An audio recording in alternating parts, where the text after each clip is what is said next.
Bonjour les amis, moi je vous retrouve pour une petite vidéo très rapide là. Je viens de recevoir ce colis là, vous l'avez vu dans le titre. J'ai Tid Radio là qui m'a envoyé un petit post. Donc bah écoutez, vous voyez, je l'ai pas encore du tout déballé, donc on va le déballer ensemble.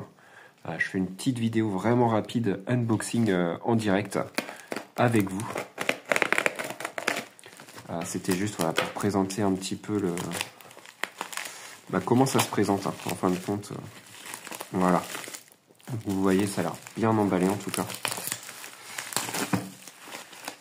Donc, hop, on va regarder ça.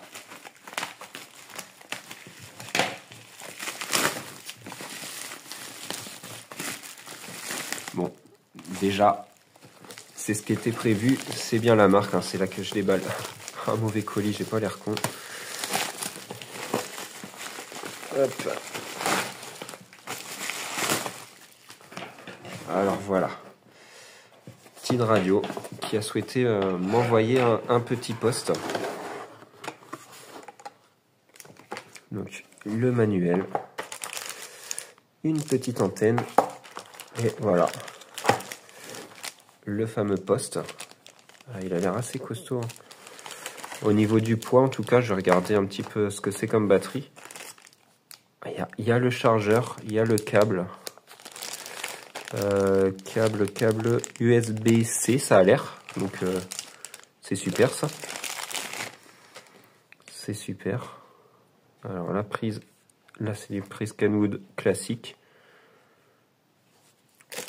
Le chargeur qui va bien. Le petit clips derrière qui va bien. Ok. Ouais, je m'attendais pas à ce que la radio soit aussi épaisse. Donc, comment ça se présente, ça?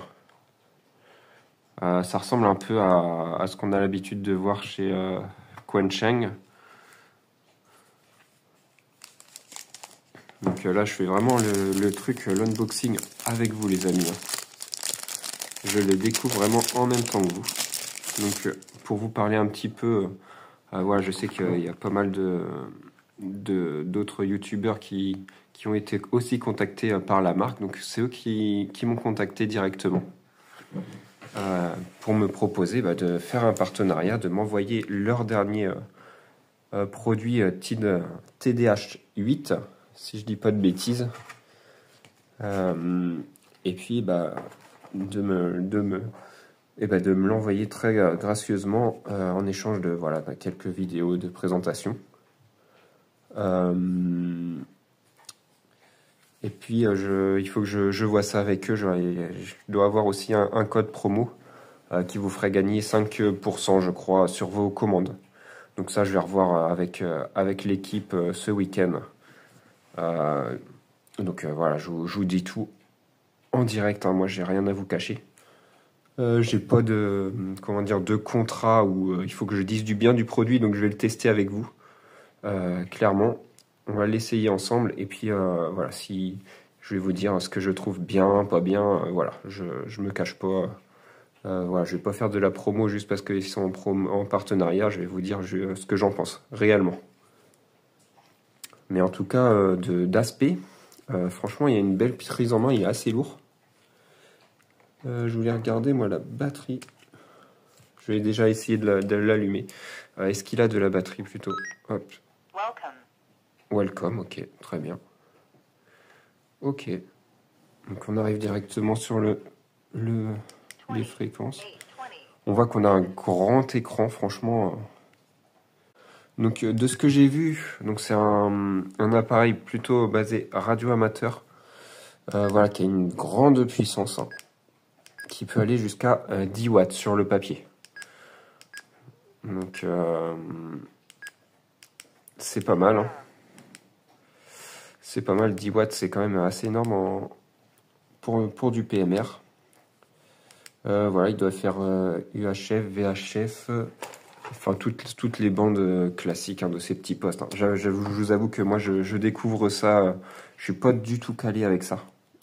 Moi, je le découvre vraiment en même temps que vous. Je suis en train de regarder vite fait le manuel, tout a l'air d'être en anglais, donc il va falloir que je me penche là-dessus. Ok. Et la grosse nouveauté, moi ce qui m'intéresse vraiment sur ce poste, c'est qu'il peut être paramétré en Bluetooth. Donc ça c'est vraiment la grosse nouveauté, et Tid Radio font vraiment des gros efforts là-dessus, c'est qu'ils nous proposent vraiment des postes aboutis avec une programmation qui est censée être facilitée. Voilà, parce que si vous êtes comme moi j'aime, je vous le savez depuis si vous me suivez, voilà, j'aime les choses simples, faciles. Et c'est vrai que pour programmer les radios, quand on s'y connaît pas trop, d'aller télécharger les logiciels, d'aller sur Chirp, aller chercher son poste, c'est un peu, ça peut être vite complexe, vite embêtant. J'avoue que j'y vais un petit peu à reculons parfois, aussi parce que je connais pas, hein, celui qui a l'habitude de le faire. Voilà, c'est très simple, mais là, du coup, il faut que je regarde. Ils doivent avoir une application, j'imagine, pour programmer directement le poste. Donc ça, je referai une vidéo détaillée là-dessus. Je vais tester ça pour vous dire si ça marche, si c'est galère, si ça marche pas. Voilà, on va tester ça vraiment ensemble. Là, c'est vraiment le but, hein. Moi, je me cache pas, hein. Le but, c'est de... Donc, ok. Vous voyez la prise USB-C, donc on peut le brancher directement en USB-C. Ça, c'est top. Donc, il va falloir que je regarde toutes les fonctions. J'avoue que je voulais voir, parce que la batterie me paraît vraiment super lourde. Je voulais voir un petit peu la puissance, si j'arrive à l'ouvrir sans tout casser. Voilà. Et donc, vous voyez la batterie 2500 mAh. Je sais plus combien parce que sur le Quansheng, moi j'ai des petites batteries. Je crois qu'elles sont plus petites que ça. Donc c'est pour ça que je voulais regarder ça. Bon, c'est du détail, hein, mais vous voyez, je décortique un petit peu. TD, on voit le modèle TD H8. Tid Radio. Franchement, agréablement surpris. C'est un poste qui coûte une cinquantaine d'euros, donc c'est pas excessif. Je crois, de ce que j'ai vu. Quarantaine, cinquantaine d'euros, je sais plus. Dans ces eaux-là. Mais franchement, la qualité est pas dégueu, hein. Voilà, donc je vais tester tout ça, les amis. Je ferai les essais, la programmation, moi c'est vraiment ça qui m'intéresse, hein. Tester la programmation, si ça fonctionne bien, franchement, je vous dirais de foncer pour ceux qui veulent s'équiper sur des petits postes à bas prix, en dépannage, voilà. Ça a l'air vraiment pas mal, hein. Donc écoutez, je vous laisse moi là-dessus, je vais continuer d'explorer ça, et puis on va regarder ça ensemble. Je vous souhaite les bonnes 73, et puis à bientôt là pour une prochaine vidéo. Ciao, bye bye les amis.